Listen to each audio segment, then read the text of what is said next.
First and foremost, thank you for your time. Thank you for the opportunity to be here. I have a little bit of a problem with my video, so you're gonna have to excuse me for that, but I promise you I'm not that good looking. So I want to start the presentation with a simple question, a rhetorical question even. Um, have you ever been witness or part of a natural disaster in your life? And I believe for all of us, the answer to that is yes. We know that natural disasters are very dangerous and damaging to the society as a whole, to our society as a whole. And with that in mind, Sipremo was born, sorry, I'm very, very sorry. Sipremo was born with the coalition of four main pillars. So prevention actions, data integration, decision-making support, and assertive communication.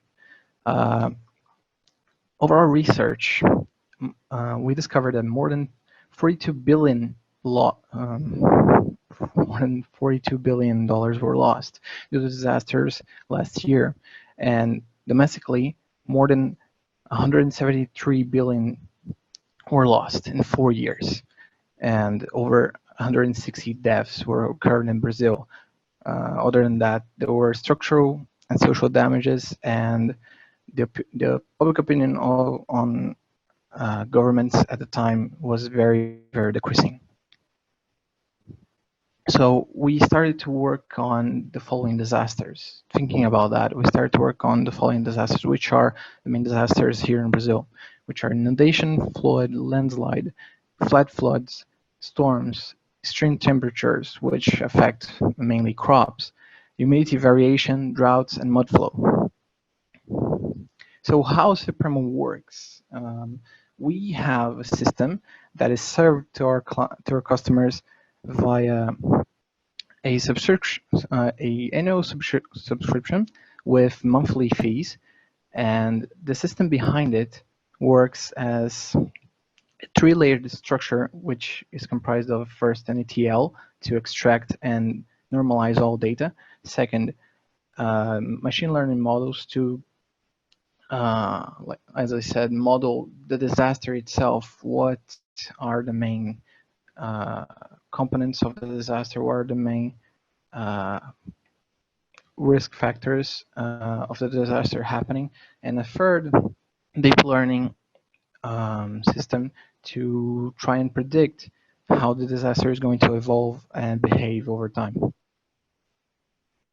So here is demonstration on our first pilot project. This was made on the defense, on the civil defense department in the state of São Paulo. So this is the first. It's kind of ugly, I have to say, but this is the first pilot. So Sipremo AI receives and collects data and monitors a specific region 24/7.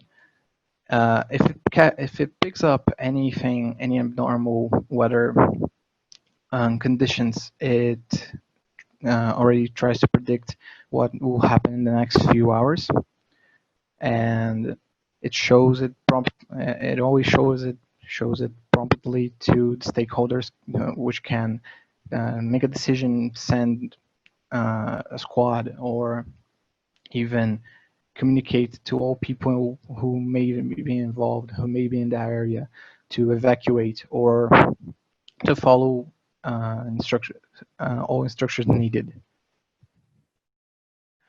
This is also part of our pilot.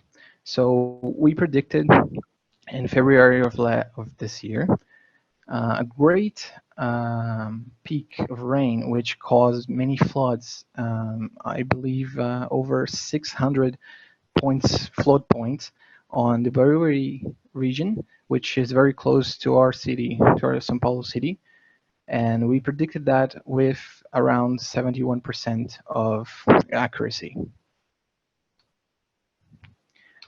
So our main strategy is to work with software and weather companies for data.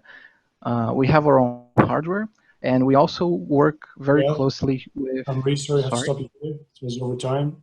And I hope we can just close the timer. And again, you can also, of course, explain more during the Q&A. I would ask now if our experts have any questions or anything that they need to ask about for this presentation. I can see John Okay. already is in there. So Sorry. John, nice. Yes. Yes, a very interesting presentation. You know, I think it's important that we have some predictive analysis, prescriptive analysis technologies there for certain disasters. But how are you plugged? The question is, how are you plugged into, or what agencies are you plugged into to get the data so you can do the predictive analysis? And what kind of models are you using? I'm sorry.